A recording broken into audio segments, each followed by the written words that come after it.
আম্বেদকর নিয়ে শাহের বিস্ফোরক মন্তব্যের প্রতিবাদে পথে তৃণমূল। সংসদে দাঁড়িয়ে কেন্দ্রীয় স্বরাষ্ট্রমন্ত্রী অমিত শাহের সংবিধানের সৃষ্টিকর্তা ডক্টর বাবা সাহেব আম্বেদকরকে নিয়ে বেফাঁস মন্তব্যের প্রতিবাদ জানাতে এবার ঘোষিত কর্মসূচি অনুযায়ী পথে নামল রাজ্যের শাসক দল তৃণমূল কংগ্রেস। সোমবার 23শে ডিসেম্বর রাজ্য সভাপতি সুব্রত বক্সির নেতৃত্বে এই প্রতিবাদের প্রধান কর্মসূচি হয় কলকাতায়।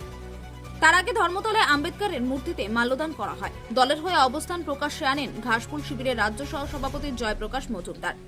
সাংবাদিকদের মুখোমুখি হয়ে জয়প্রকাশ মজুমদার বলেন, এই ধিক্কার কর্মসূচি ও মিছিল গোটা পশ্চিমবঙ্গে পালিত হচ্ছে আমাদের নেত্রীর নির্দেশে। ধিক্কার জানাচ্ছি বিজেপিকে। আমরা তীব্র প্রতিবাদ করছি অমিত শাহের মন্তব্যের।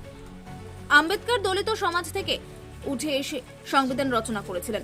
আগে আরএসএস ও জনসংঘ বিরোধিতা করেছিল এবং এখন সেই কাজটা করছে বিজেপি। অমিত শাহের কথায় সেই ঘৃণাই প্রকাশ পেয়েছে।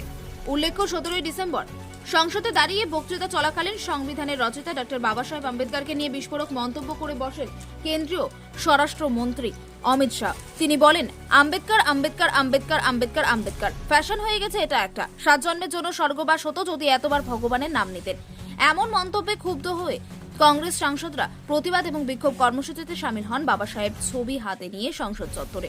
তৃণমূল ও কংগ্রেস প্রিভিলেজ মোশন পেশ করে শাহের বিরুদ্ধে।